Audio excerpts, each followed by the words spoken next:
Hello, everyone. Welcome to In, Out, or In Between, Navigating Personal Identity Through Quarantine. I'm Cindy Boyd. I use she, her pronouns. I'm the Director of Training at CAPS, and I'm a liaison to the LGBT Center. Hi, everyone. My name is Malik Muhammad. I use he, him, his pronouns, and I serve as the Associate Director for the Penn LGBT Center. Hey everyone, I'm Britton Davis. I'm a clinician at CAPS and I serve as a center liaisons between CAPS and the LGBT Center. Greetings, folks. My name's Erin Cross. I use she, her pronouns, and I'm the director of the LGBT Center. Hello, everybody. I'm Matt Leroy. I work at CAPS as well, and I'm also a liaison, and I use he, him, his pronouns.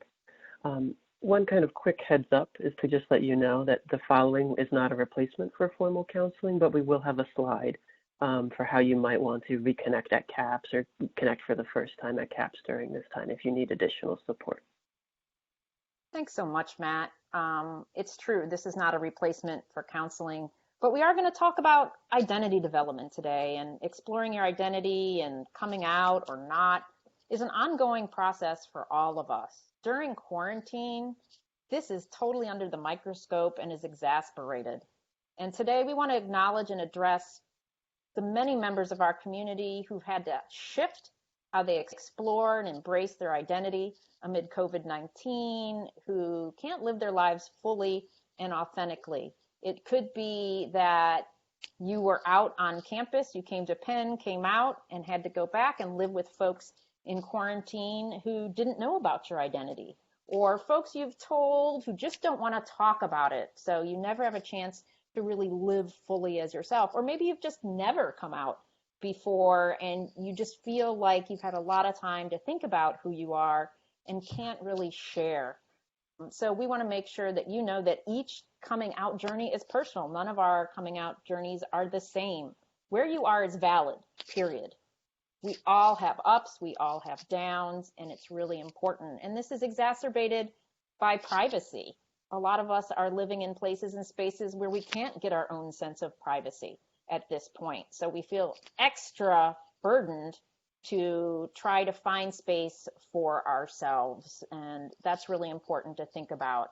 Other things to think about include intersectional identities, right, Britt? Yes, thank you, Erin. And also, I did want to mention I use she, her, hers pronouns. I was caught up in my own anxiety at the beginning of this, and I think that I forgot to mention. But thank you, Erin. Yes, I do want to talk a little bit about intersectionality as it applies to our LGBTQ plus community here at Penn. One of the things that we just wanted to address is that we have lots of differing identities that might impact the ways in which we experience quarantine, the ways in which we experience social distancing, and how that intersects with our identities as well, particularly socioeconomic status. So we want to attend to the reality that not all of us have the same living environments when we go back home. We don't have the same resources, and how that can further complicate what it's like to be out or not out in our home life, and that we don't always have the same level of connection, the same level of support. And another identity that we just wanted to briefly name is just having various faiths and the various faith communities, and how that intersects with our sexual identity, gender identity, and whether or not we feel welcome to be who we are in various spaces in our lives. So we just wanted to attend to the complexity that is in all of us, and that we all have differing lived experiences and ways in which we navigate our multiple identities. So there is a feeling of loss of a supportive community when we are feeling like we are at home or in a home space and we're away from our families of choice, where we don't feel like we are able to be our full selves. So we just wanted to say that that is a grieving process. It's hard, it's complicated, it's something that sometimes we can't even talk to other people about.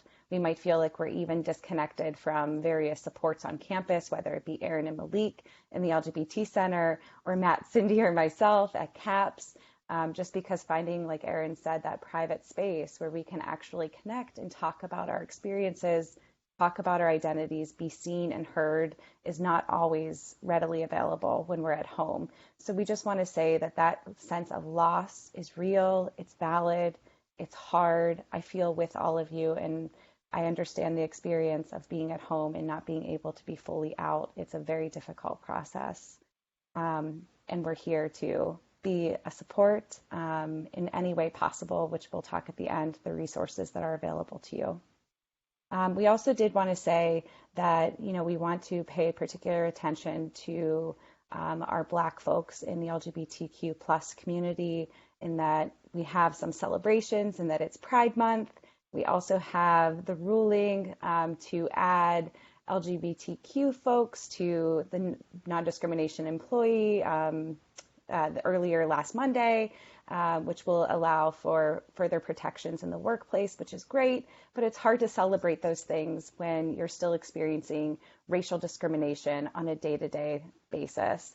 So we just want to acknowledge that it's hard to hold both parts of yourself that you want to celebrate and parts of yourself that feel like they're very much still in the struggle. So Erin will talk a little bit about when you choose to maybe go back into the closet after you assess for risk and safety, and you feel like this is what you need to do in order to survive when you're at home. Absolutely. Thanks, Britt. You do have to assess your safety. Are you in a space right now where if you came out, you wouldn't have a roof over your head or food in your mouth? It's not always best to come out. Your safety comes first. So if you do decide that being in the closet is the safer thing for you, even if you've been out on Penn's campus and you felt really comfortable, especially those of you who just finished your first year at Penn and were out and then had to go home or in other places and spaces where you weren't as welcome, it's fine.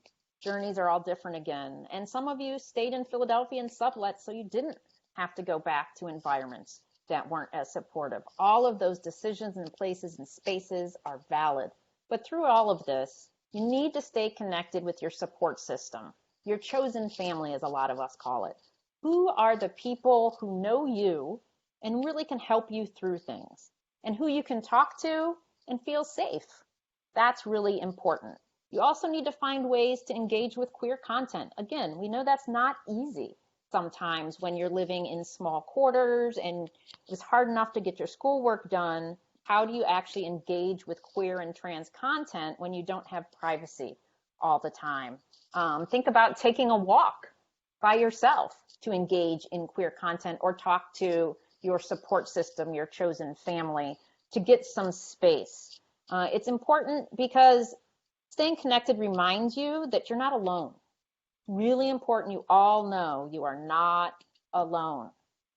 Even if you don't have a support system where you are, you can always reach out to one of us on this video. On Wednesdays at 3 o'clock, the LGBT Center holds a student Kiki for folks to check in. You can find out how to get on that from our website, and you can see yourself reflected in others. That's really important to know. You're not alone going through this, that there are other folks going through it, other folks who went through it in other parts of their lives. Not like quarantine, though. Quarantine is special unto itself. But it's important to remember where our attention goes, our emotions follow. So it's important to take in content that's affirming, not just damning. So think about positive things. Think about the Supreme Court decision and how amazing that is. So our emotions can go and follow, and you can feel joy. So take in that affirming content. There has been a decent amount this Pride Month, although less than in the past, for reasons we're all aware of around institutional racism, anti-Blackness, so on and so forth. But you can go to all these spaces in your mind, even if you can't physically be with folks who support you. And it's also really important to remember you're resilient. You have developed resilience by coming to college and being on your own and away from your family, and resilience in many other ways. So remember, you already are resilient. You can make it through this. That we're not going to be quarantined forever. You're not going to have to be in the closet forever unless that's a decision you make and your safety is affected. You need to remain hopeful. And some ways you can remain hopeful, there's a lot of them. So Matt, can you talk a little bit about finding a sense of joy and hope? Yeah, absolutely, Erin. I think that finding a sense of joy and hope is is a big way that we can kind of feel empowered in these times where there's so many things happening that make us feel powerless. So I think there can be small ways that we can do that, and maybe doing something even meaningful, something that you feel contributes to your growth or the growth of a community that matters to you. And then there's also the joy of being happy about some of the events that have happened, like the Supreme Court ruling that was referenced, and also the smaller things, like maybe doing well academically during this very different and difficult semester. So, tune into those things and kind of embrace them and think about them as well as the things that you want to kind of adjust and change in your life. Okay, Malik, I think you're going to finish it out for us. I sure am. Thank you so much, man. You're so right. Even in these tumultuous times, we can find a sense of joy, right? We can do what we can to bring forth a level of joy and just happiness for ourselves, even if we're struggling a bit. So that's all we have for you today, folks. Thank you so much for tuning in. We hope you will stay on board with some of our other videos that we put out as a part of our series of navigating the new normal. Please check out the resources that are available to you. You can visit our website. You can visit CAP's website. You're welcome to call us. We are still here for you. We are still here to support you. Please do not hesitate to reach out if you need anything at all. Thank you so much, and we hope to see you again soon.